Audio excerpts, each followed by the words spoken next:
top five minor league fantasy catchers. We're each going to give our top five list and have a little debate here. Matt, why don't you start us off? Actually, why don't you start us off just with your number five? Just with my number five. Okay. And just context here, two things. I have 4 tiers here out of the 5. And secondly, with context, this is very fantasy baseball oriented, especially with catchers. So the filter here is a catcher that's going to play often, that's going to hit at least 4 out of the 5 categories. And that's very important when it comes to my comments on Moreno.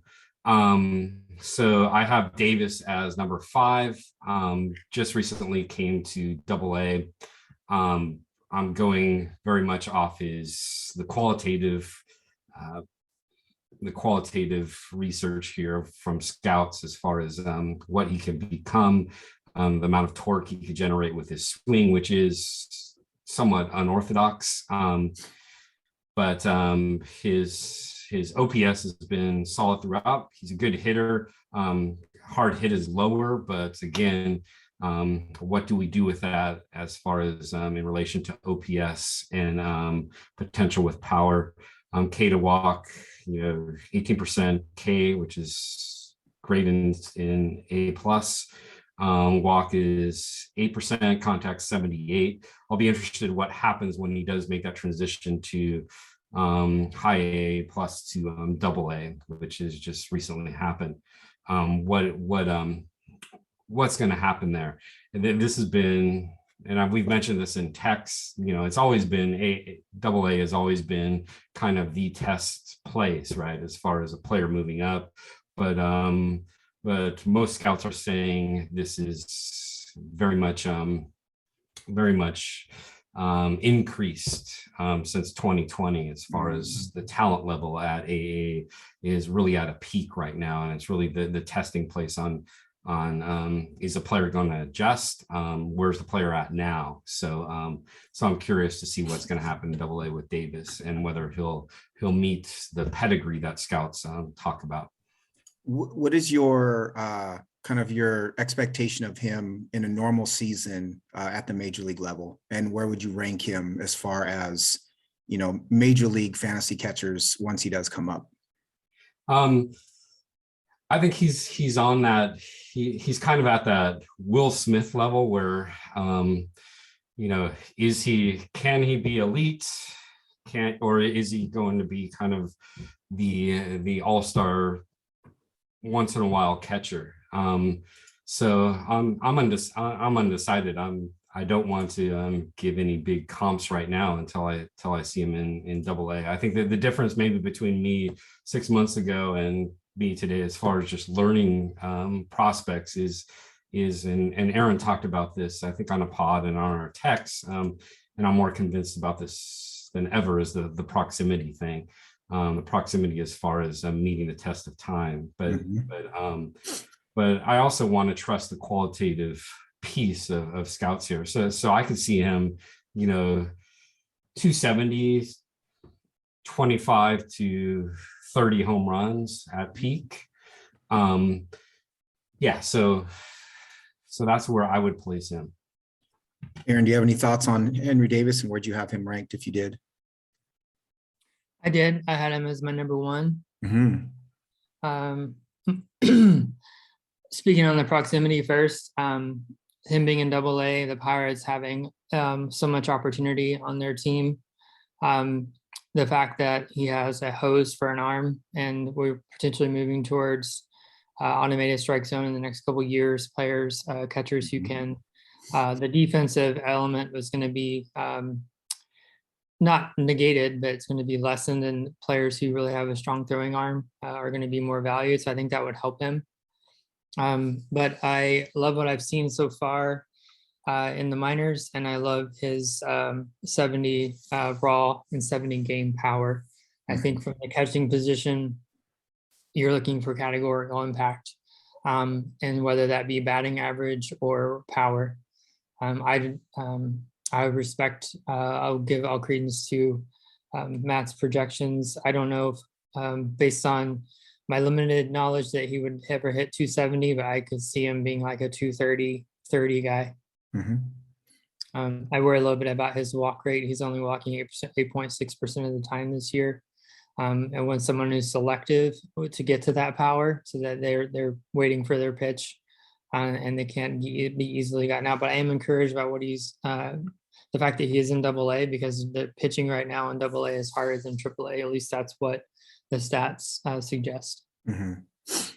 I think he also is, they're waiting on him to be one of the three faces of the franchise in Pittsburgh, right? It's Brian Hayes, O'Neill Cruz, and Henry Davis. And the fact that he was drafted 1-1 is going to help him get playing time, quite frankly. They're going to be inclined to want to see him succeed. I have a little higher project. He's my number 4, interestingly. I guess maybe this is our expectations of the position moving forward, but he's my number 4. But I see him as, at peak, he could be, if his hit tool gets there, he could be an 850 OPS catcher, hitting in the middle of that lineup with RBIs. And he has the kind of power, as you stated, to hit 35 home runs, even if he's able to have enough plate appearances. My statistical comp for Henry Davis, it was Javi Lopez, old catcher for the Braves. Because again, he's not going to walk a ton, but he is going to hit for power. But yeah, it'll be really interesting to see how his unorthodox swing translates. And I think, Aaron, that's a very good point that applies to all the catchers now, is if the automated strike zone is going to be a thing, we very much have to change how we look at potential playing time for catchers, because not that you could put anybody back there, but if you got an arm and you can block, that's what's going to matter. And so the Jose Treviños of the world are not going to play nearly as much. Aaron, who is your number 5? My number 5 was Henry Ford. Mm-hmm. You want to expand on him? He's really far away. I was tossing up between him and Bo Naylor, who's in the Guardian system. I really like Naylor. He's walking at a 21% rate right now in AA, and his hard hit rate is 38.6%.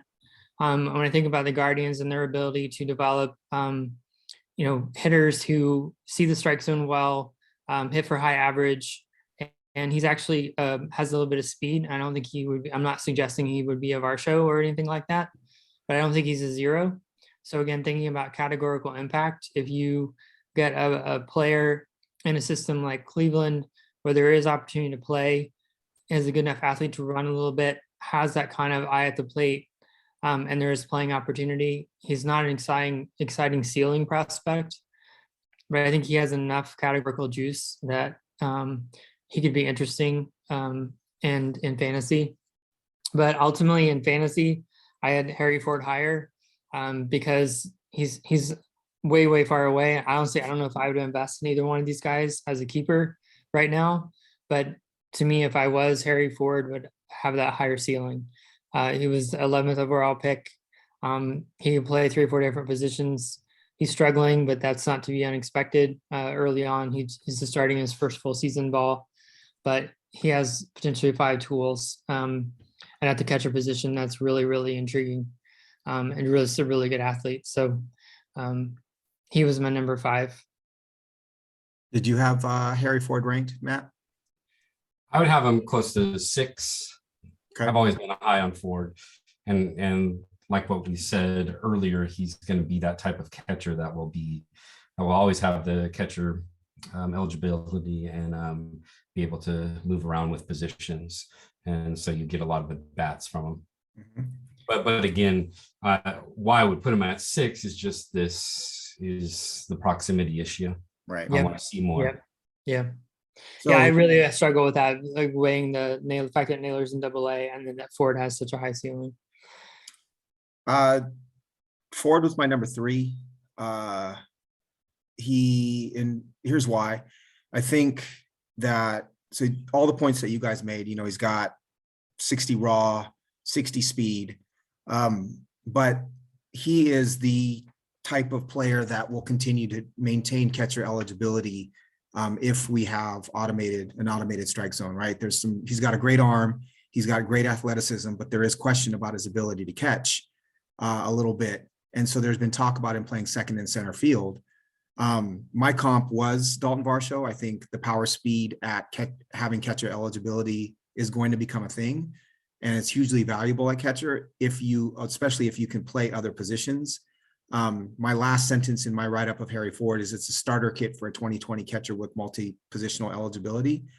But what this brings me to, and I'd like to talk about this a little bit if we can, is we're now seeing the catcher position being approached very differently by some teams than it has been historically, right? Historically, it's a plotter at catcher that's going to catch until their knees fall off, and that's the position they play.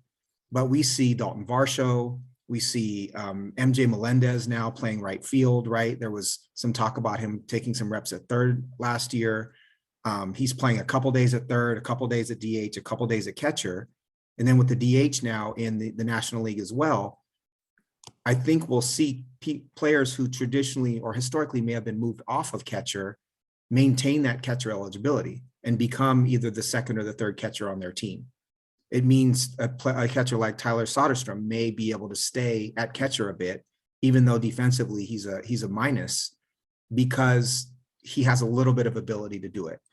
That to me adds value, right? From a fantasy perspective, that, Aaron, you talk a lot about positional flexibility and really valuing the players on your team having it. And so imagine Harry Ford as a 2020 potential catcher in 2025, who can also play second and center field, right? That's like the dream Brandon Young, Aaron Alvis player, essentially. So for me, I get the proximity part. We've talked about this a lot. Do you want to use your minor league spots on a player with lower ceiling but proximity, or a player with higher ceiling but that's in A-ball, right? Or in the Dominican League? I think that's a philosophical conversation that we can each have. But Ford is my number 3 because I don't see another catcher on here capable of 20 steals and capable of playing so many positions. Currently he's at 18.5% walk rate and a 26.6% K rate in A-ball and 173 plate appearances. 18.5% isn't going to hold, but even if it's 14, if it's 13 with that kind of speed, I think that's incredibly valuable. One other thing I liked about him is that he has a really balanced ground ball, fly ball percentage currently. And so he seems to me like a catcher that's out of like a central casting in some ways, even though he's 5'10", because he's fast, he's power, he doesn't hit the ball in the air too much, he doesn't hit the ball on the ground too much, and he can take a walk. And yes, he's a Mariner, but that didn't influence me putting him in. I knew that was coming from. I brought him up first. In answer to your comment about the changing catcher position, I would put that as, I would kind of tier it.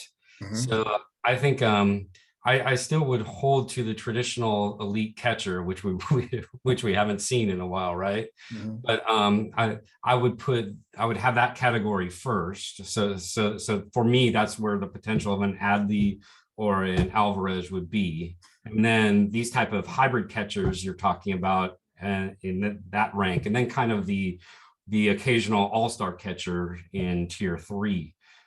So I think it's a great point. The beautiful thing about him is obviously the speed here, right? Kind of the Varsho-esque 2020 potential.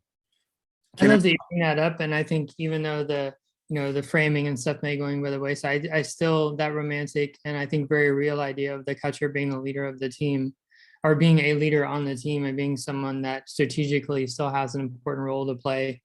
I lost my catcher one this week to another injury. I read an article by Stu Trent Rosecrans and just talking about, like, they call him the quarterback of the team, he being Tyler Stevenson.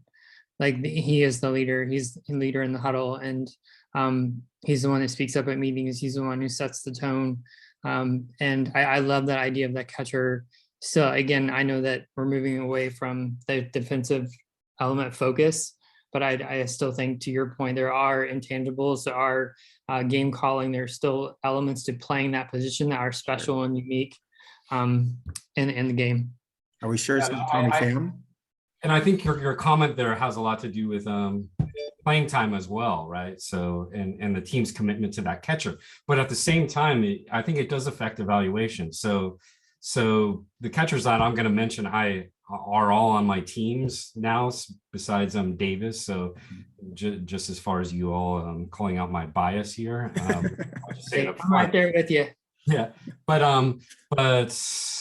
Adley, Adley has a lot of those intangibles, and I think that affects the way he's ranked and viewed, right? So for me, I think Alvarez could be the one catcher fantasy baseball in the future, ahead of Adley, because of that intangible piece that is attached to Adley. I think he has better hitting metrics, better qualitative evaluations by scouts. Alvarez does. I see them both as potential elites, but I think that intangible piece does affect the way, and the defensive piece does affect the way catchers are evaluated. And I think that's a key piece for fantasy baseball as well, as far as discerning that when it comes especially to prospects. One other like additional thought with regards to the position and your tiers. The catch from a dynasty perspective, the catcher exclusive players may peak and they may fall off their peak quicker because of the wear and tear on their bodies, right? That's one of the attractions to me of like MJ Melendez is if he's playing in the field some, he's not going to wear down in the same way that a traditional catcher might, right? Catchers are few and far between that can maintain this really long career of peak offensive production because their bodies get beat up so badly. And so for me in dynasty leagues, that's something that I do consider, right? Is how well are their bodies going to hold up over time? And is this a player that I want to invest, I want to see as my catcher for the next 5 years or next 7 years? That is my one worry with Alvarez. Alvarez is my number one, but that is my worry about him is that he's currently listed at 5'10", 233.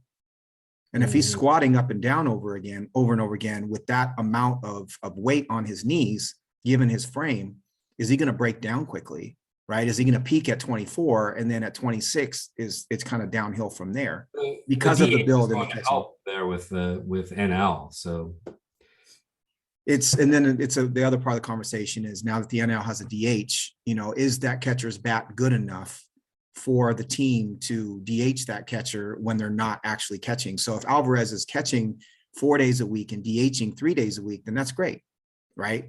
Or 4 and 2. But if he's catching 6 days a week, I'm telling you right now, I'm not trusting that guy past 25 years old. I'm just not. But yeah, I do think all of these things are really interesting, kind of under the radar filters that are needed to evaluate the catcher position moving forward. So my suggestion. Yeah, what's that? Can I make a suggestion? Absolutely. Can we all go around starting with you, just recapping our top 5 and then maybe highlighting one player or that we either haven't talked about real quick or Sure. Something that you want to add about your list and then move on to open forum? Yeah, absolutely. What's your, why don't you start us, Aaron? I wanted you to start. You haven't gotten to really share much of your list, but I can go if you really want me to. So I have Francisco Alvarez at 1. The weight is a worry. The power is not. His 50% pull rate is a little bit of a worry for me right now, but I do think he settles in as a 260, 350, 450, 25 home run catcher on average with the potential for 30 home runs down the road. I think that the elimination of the shift will help him because he's such a pull hitter. I do think he's going to be a star. I don't know if he's going to be a superstar, but he certainly is my number one. My comp statistically for him is Carlton Fisk. Slower middle of the order bat. Fisk career 269, 341, 457 with 376 home runs. My number 2 is Gabriel Moreno. I know the question right now is about his power. I don't know if his power is going to come, but his game is not predicated on speed.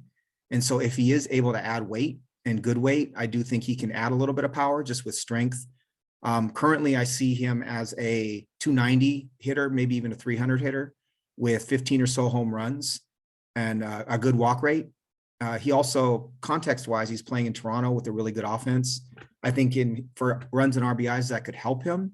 but I also think it could hurt him because he may not get above hitting number 7 in the order for the next 3 or 4 years. My comps for him, I said, if he reaches his power and offensive potential, you can dream on Buster Posey or Victor Martinez because he has that kind of hit tool. If the power doesn't develop, think Jonathan Lucroy. My number 3 was Harry Ford. My number 4 was Henry Davis. And my number 5 is Diego Cartaya of the Dodgers. Cartaya, I don't question his ability as much. I think a peak Cartaya season would be 260, 375, 475 with 25 homers, which is good enough to be a top 5 catcher in fantasy. My question with Cartaya is that he's blocked by Will Smith, right? And Will Smith is the catcher of the future with the Dodgers. And I don't know that Will Smith is going anywhere anytime soon, right? He's a leader on the team. He's hitting third at times, or he was hitting third, or excuse me, cleanup at times. And so if Cartaya is to be a star and to play for the Dodgers, I don't really know where they're going to put him. I know the Dodgers believe in depth, but I don't know if we'll see him get 450 at-bats, for the next couple of years. And so is that a player that I want to roster if I know that that's going to be the case for him? My comp for him was a right-handed Bob McCann. Again, a player that's steady and provides some power. Out of this list, I don't know that I see any superstars. I think that that Alvarez is the surest, I think, to be a really good fantasy asset, and that Ford is the one who has the most upside fantasy-wise because of the speed. So that's my top 5. I also did consider Tyler Soderstrom for this list, but there's so much question about whether he remains a catcher, and he's really struggled this season that I left him off. Cool. I'll go next, Matt, and you can finish up real quick for me. So yeah, as I mentioned, Bo Naylor was a slight miss. Ford at 5, Austin Wells at 4, Francisco Alvarez at 3, Diego Cartaya at 2, and Henry Davis at 1. The player I want to highlight was Diego Cartaya, who Tino just talked about. My Podmates fashion, I'll say he's 6'1", 200 pounds, because I love it when you get height and weight. So I'm trying to get in the habit of giving that. 6'2", 200 pounds. But he's currently at high A. I love what he's doing in the minors. He just got a promotion. He actually leads this position at hard hit rate so far this year at a 43.6%. And despite being 20 in high A, he is walking 14% of the time. Mm-hmm. His raw power is 60. I love that he's walking. There is some swing and miss. I think I would expect that with a power hitter of his age. And a lot of this comes down to my trust in the Dodgers, in their ability to coach, give information, and get the most out of power plate approach. So I see that as an advantage. I think if we're going to roster Michael Busch and Vargas and all these other players in their system, to me, it wouldn't stop me from rostering Cartaya, hoping that his talent emerges. Matt? Okay, so I have obviously Alvarez at 1, Campusano at 2, Marino at 3, Cartaya at 4, and of course Davis at 5. We talked a lot about Alvarez already. I just wanted to highlight his 90 EV last year at age 19 in high A. Hard hit this year, 35.8. 27% K, which is high compared to last year. 10% walk. His contact rate is in the 70s this year, 80 last year in high A. But again, you're talking about a 20-year-old at double A. And as far as the elite contact goes, even in the spring, at spring training, he had a 98.7 mile an hour fastball, 109 miles per hour, 441 feet off pro pitching as a 20-year-old. So he does have that elite potential. There is that question of pull, but again, scouts are saying that his bat is so quick, that's naturally going to happen with a hanger or something over the middle of the plate. And scouts are quite confident that he does have the bat speed and the skill with the strike zone, with the zone itself to go opposite way. In fact, when he was first evaluated, they said he has center to right power. It just hasn't been a piece of his game yet, because he is, as a young player with bat speed, that's going to be pull happy. The one I need to justify probably is Campusano at number 2. He's in AAA right now. I think he has had kind of a bad hand dealt with him. In 2020, he was one of those players that was rumored to have this elite bat speed, this elite EV in San Diego. And I think there was pressure for them to bring him up when they were having issues with catcher. So he was very premature when he came up. And that's hard for a catcher at that young of an age, because there's so much to think about as a catcher. So I don't think his performance, which the metrics aren't bad, the stats are, but the metrics aren't bad. His performance at the MLB level is unfair to evaluate. And plus he didn't get daily at bats. So this year he's 32.7 hard hit rate, 15% K rate, 10% walk rate, and his contact rate is 83% in San Diego. I know there's a park factor there, obviously, at AAA in San Diego, but he has been consistent. Their A-ball parks are actually lower when it comes to park factors than once they get to AAA. So he's been consistent all throughout. He's always held an OPS 900 or above. And the one thing I want to say that I think is unfair that comes up in just about every evaluation is his felony marijuana possession bust that happened in the South as a person of color, and I think that does affect the way he is viewed by analysts. So Moreno I have at 3, and I called Moreno Adley light because he has the Adley hit tool, but he does not have the Adley power. And my big question is that, right? Is that power going to come? Wait, does Adley have power? I think there's qualitative power there, yes, in his swing, and I agree. I'm just you're being a smart ass there too. but it's not just it's OPS. So OPS 784 coming in. Adley's been consistently over 900 throughout, right? So that's a huge difference there. His EV is at 89. Contact rate is 80, which is nice. But my biggest question is his power. He does have that line drive swing, which is going to affect that. But he's coming up with 1 home run in Buffalo. So is that power going to translate? And if it does, like you say, he can be elite if he brings that power up, especially in a park like Toronto and in the AL East. But I have big questions about his power. Cartaya, who I own in other leagues besides ours, Aaron has him in ours. I have at 4. I call him an Alvarez light. His EV is not as elite. It was 89. He does have that hard hit at 43.6%, but my biggest concern here is the contact rate. So he's ranging from 66 to 52, and we're talking about A-ball. So I think that should be a concern there. The Dodger system obviously is not, and his OPS is not a concern at all, consistently over 900. So yeah, that's where I'm at with these guys. So as far as tiers go, I see Alvarez in his own tier. I see Campusano in his own tier, lower than Alvarez, but he does have the loud contact power that Moreno does not have. And Moreno kind of in his own tier, and then Cartaya and Davis in their own tier together, just because of the proximity issue, and I want to see them in AA before I make any further evaluation. Mm-hmm.